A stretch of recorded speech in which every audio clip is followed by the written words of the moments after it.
Hello everyone, this is doctor Jivesh Yadav. तो according to NCSM syllabus हम लोग मोस्ट इम्पोर्टेंट टॉप 33 जो ड्रग हैं द्रव्यगुण पेपर 2 के वो अपन देख रहे थे, जिसको आपको बिल्कुल भी स्किप नहीं करना है। और अगेन मैं यहाँ पे आपको याद दिलाना चाहूँगा कि जो भी मैंने बॉटनिकल नेम फैमिली नेम आपको बताया है वो अकॉर्डिंग टू प्रियव्रत शर्मा है, ओके, जिसका रेफरेंस यूनिवर्सली चलते हैं। तो नेक्स्ट जो प्लांट है 32 नंबर का वो रहा ये, क्या है ये? कूटच। ठीक है, नामकरण के आधार के विषय में बात करें तो कूटज क्यों बोलते हैं? तो वन में वर्षा ऋतु में उत्पन्न होने के कारण, ठीक है, इसे कूटज बोला गया है। पर्याय के विषय में बात करें तो इसे कालिंग भी बोला जाता है। कालिंग क्यों बोलते हैं? तो कलिंग प्रदेश में उत्पन्न होने के कारण कालिंग बोले जाते हैं। वत्सक बोलते हैं तो वत्स प्रदेश में या विंध्य प्रदेश में उत्पन्न होने के कारण इसे वत्सक कहा जाता है। गिरी मल्लिका कहते हैं तो इसका पुष्प कैसे रहते हैं? मल्लिका के पुष्प के सदृश श्वेत होता है, इस वजह से गिरी मल्लिका कहते हैं। इंद्र वृक्ष बोला जाता है तो इंद्र वृक्ष को क्यों कहते हैं? तो उड़ीसा में महेंद्र पर्वत में अधिक मात्रा में उत्पन्न होने के कारण इंद्र वृक्ष कहा जाता है। यव तथा इंद्र यव बोला जाता है तो यव तथा इंद्र यव क्यों कहते हैं? तो बीज यव के आकार के होने के कारण यव या इंद्र यव कहा जाता है। वृक्षक बोला जाता है तो छोटे आकार का वृक्ष होने के कारण वृक्षक कहा जाता है। वर तिक्त बोला जाता है तो वर तिक्त क्यों कहते हैं? तो तिक्त द्रव्य में श्रेष्ठ होने के कारण वर तिक्त कहा जाता है। मल्लिका पुष्प कहते हैं तो मल्लिका के पुष्प के सदृश श्वेत वर्ण का होने के कारण मल्लिका पुष्प कहा जाता है। तो ये सभी इसके सिनोनिम्स हैं। इसके अलावा इसको क्या बोलते हैं? तो पांडुद्रुम बोला जाता है। तो पांडुद्रुम क्यों कहते हैं? तो इसका श्वेत वर्ण का मतलब जो श्वेत वर्ण का वृक्ष होने के कारण इसे पांडुद्रुम कहा जाता है। ठीक है, बात कर लेते हैं बॉटनिकल नेम के विषय में। तो होली रहना एंटी डिसेंट्री का, ठीक है, तो होली रहना एंटी डिसेंट्री का ये बॉटनिकल नेम है। फैमिली कौन सी है? तो एपोसाइनेसी इसकी फैमिली है। वर्गीकरण के विषय में बात करें तो चरकनी से अर्शोग्न वर्ग, ठीक है, सुधार लेना, अर्शोग्न वर्ग, कंडुग्न वर्ग, स्तन्य शोधन वर्ग, स्थापनोपग वर्ग के अंतर्गत वर्गीकृत किए हैं। जबकि सुश्रुत ने आरगवदादि गण, पिपल्यादि गण, हरितक्यादि गण, लाक्षादि गण तथा ऊर्ध्वभागर गण के अंतर्गत वर्गीकृत किए हैं। भाव प्रकाश ने इसे गुरुच्यादि वर्ग के अंतर्गत वर्गीकृत किया है। उत्पत्ति के विषय में बात करें तो संपूर्ण भारत में पाया जाता है। स्वरूप के विषय में बात करें तो इसका जो वृक्ष होता है वो 30 फीट ऊंचाई का छोटा वृक्ष होता है। चरक के अनुसार बात करें तो दो प्रकार के होते हैं, ठीक है, एक आपका होता है पुंग कुटज, जिसको अपन पुरुष कुटज भी कहते हैं। इसका जो फल होता है वो बड़े आकार का होता है और बीज जो है वो तिक्त रस युक्त होता है। ठीक है, पुष्प जो है वो श्वेत वर्ण का होता है। तो ये क्या है? पुंग कुटज के लिए बोला गया है। जबकि स्त्री कुटज जो होता है इसका जो फल होता है वो छोटा होता है, पुष्प अरुण वर्ण का होता है और बीज जो है वो मधुर रस युक्त होता है। तो ये स्त्री कुटज है। पुंग कुटज जो होता है वो इंद्र यव होता है, ठीक, मतलब इसमें इंद्र यव या श्वेत कुटज भी कहते हैं, ठीक है, पुंग कुटज को। जबकि स्त्री कुटज को अपन क्या कहते हैं? तो मधु या मीठा कुटज या कृष्ण यव कहा जाता है। ठीक है, तो ये आपको याद रखना है।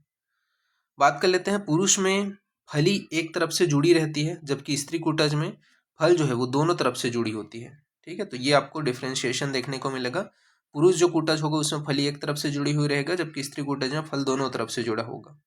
प्रयोज्यांग के विषय में बात करें तो त्वक व बीज है। केमिकल के विषय में बात करें तो कैनेसिन, ठीक है, नॉर कैनेसिन, ये मेनली इसके केमिकल है। रस पंचक में रस जो होता है वो तिक्त कसाय होता है। गुण रुक्ष लघु होता है। विपाक कटु होता है और वीर्य जो है वो शीत होता है। ये रस पंचक बताए गए हैं। त्रिदोष कर्म के विषय में बात करें तो मुख्य रूप से कफ पित्त शामक होता है। तो तिक्त रस शीत वीर्य होने के कारण पित्त शामक, तिक्त रस लघु रुक्ष गुण तथा शीत वीर्य होने के कारण कफ शामक होता है। कर्म के विषय में बात करें तो स्तंभन कर्म को करता है, ठीक है, स्तंभन कर्म को करता है। साथ ही साथ अर्शोग्न, दीपन, कुष्ठग्न, कृमिग्न व आम का पाचन करने का काम करते हैं। अधिक मात्रा में सेवन करने से क्या है? वमन हो जाता है, तो ये आपको ध्यान में रखना है। संस्थानिक कर्म के विषय में बात करें तो बाह्य कर्म में क्या है? व्रण का रोपण करने का काम करता है तथा व्रण शोधक होता है, यानी कि जो व्रण है उसका क्या है? हीलिंग करने का काम करते हैं। तो ये आपको ध्यान में रखना है। फिर नेक्स्ट अपन आगे बढ़ते हैं। तो यहाँ पे और क्या बताया गया उसको अपन देख लेते हैं। तो अभ्यंतर कर्म के विषय में बताया गया है, तो अभ्यंतर कर्म के विषय में यहाँ पे अपन बात कर लेते हैं। क्या बोला गया है अभ्यंतर कर्म के विषय में? तो अभ्यंतर कर्म में जैसे डाइजेस्टिव सिस्टम है, पाचन संस्थान है, तो पाचन संस्थान में यहाँ पे आपका बोला गया है कि क्या काम करता है ये पाचन संस्थान में। तो पाचन संस्थान में ये मेनली आपका क्या काम करता है उसको अपन बात कर लेते हैं। तो पाचन संस्थान में दीपन पाचन इसका काम करता है, ठीक है। तो पाचन संस्थान में ये क्या काम करता है, दीपन पाचन का काम करता है। इसके अलावा दीपन का काम करता है, ठीक है। स्तंभन का काम करता है, अर्शोग्न होता है, कृमिघ्न होता है। इसके अलावा ग्रहणी तथा प्रवाहिका का नाश करते हैं। रक्त व संस्थान में रक्त शोधक व रक्त स्तंभक होते हैं। ताप क्रम में इसे ज्वरघ्न बताया गया है। मुख्य रूप से कफज पित्तज रोग में इसका प्रयोग करते हैं। संस्थानिक प्रयोग के विषय में बात करें तो बाह्य जो प्रयोग है उसमें बताया गया है कि कटूल के क्वाथ का, यानी कि जो आपका इसका क्वाथ है, ठीक है, कटुका का जो क्वाथ है उसका व्रण के ऊपर प्रक्षालन करते हैं, धोने के लिए प्रयोग करते हैं। अभ्यंतर प्रयोग के विषय में बात करें तो डाइजेस्टिव सिस्टम में जैसे अग्निमांद्य हो गया, अतिसार हो गया, प्रवाहिका हो गया, या ज्वर अतिसार हो गया, या अर्श हो गया, ठीक है। मुख्य रूप से रक्तार्श में या कृमिज रोग में इसका प्रयोग करते हैं। रक्त व संस्थान में रक्तज विकार में इसका प्रयोग किया जाता है। ताप क्रम में ज्वर है, इसलिए विशेष रूप से इसे विषम ज्वर में इसका जो है प्रयोग करते हैं, ठीक है। तो ये आपको ध्यान में रखना है कि विषम ज्वर में इसका जो है प्रमुख रूप से प्रयोग किया जाता है, ये यहाँ पे आपका बताया गया है। इसके बाद में बात करते हैं योग के विषय में। तो योग के विषय में क्या बताया गया है, तो योग के विषय में बात करें तो मात्रा बात कर लेते हैं। तो मात्रा हमने देख लिया कि त्वक जो चूर्ण है, तो त्वक चूर्ण की जो मात्रा है वो कितनी बताई गई है। तो त्वक चूर्ण की जो मात्रा है उसके विषय में अपन बात कर लेते हैं।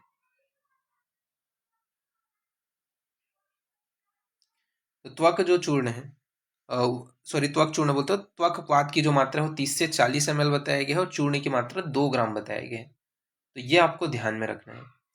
इसके अलावा बात करें, इसके अलावा अपन बात करें योगों के विषय में, तो कौन से इंपॉर्टेंट योग हैं, तो कूटजारिष्ट जिसको अपन अतिसार व ग्रहणी रोग में यूज करते हैं। इसके अलावा आपका कूटज अवलेह जिसको अपन अतिसार व ग्रहणी में यूज करते हैं। कूटज अष्टक जिसको अपन अतिसार व अर्श में यूज करते हैं। इसके अलावा कूटजाग्य घृत जिसको अपन रक्तार्श में प्रयोग करते हैं। हम एक प्रयोग के विषय में बात करें तो अतिसार में कूटज से साधित यवागु व मद का प्रयोग किया जाता है। रक्तार्श में कूटज व नागर से साधित क्वाथ का प्रयोग करते हैं। व्रण में कूटज तथा अर्क व करवीर से साधित जो क्वाथ है उसका प्रयोग व्रण के प्रक्षालन हेतु किया जाता है। तो ये आपको ध्यान में रखना है, ठीक है। इसका जो पासवर्ड रहेगा ना वो अर्क रहेगा, अर्क आपको टाइप करना है, तो ये पीडीएफ आपको ओपन होगा। फिर बात करते हैं भाव प्रकाश ने इंद्रियों को त्रिदोषर बताया है, ठीक है। तो ये यहाँ पे आपको ध्यान में रखना है। तो इस प्रकार से यहाँ पे आपका जो है ये वाला जो सेशन है, ठीक है, मतलब 32 नंबर का जो ड्रग है वो यहाँ पे आपका फिनिश होता है। नेक्स्ट क्लास में आगे का कंटिन्यूएशन करेंगे। तो अभी के लिए इतना ही, ठीक है। Thank you class.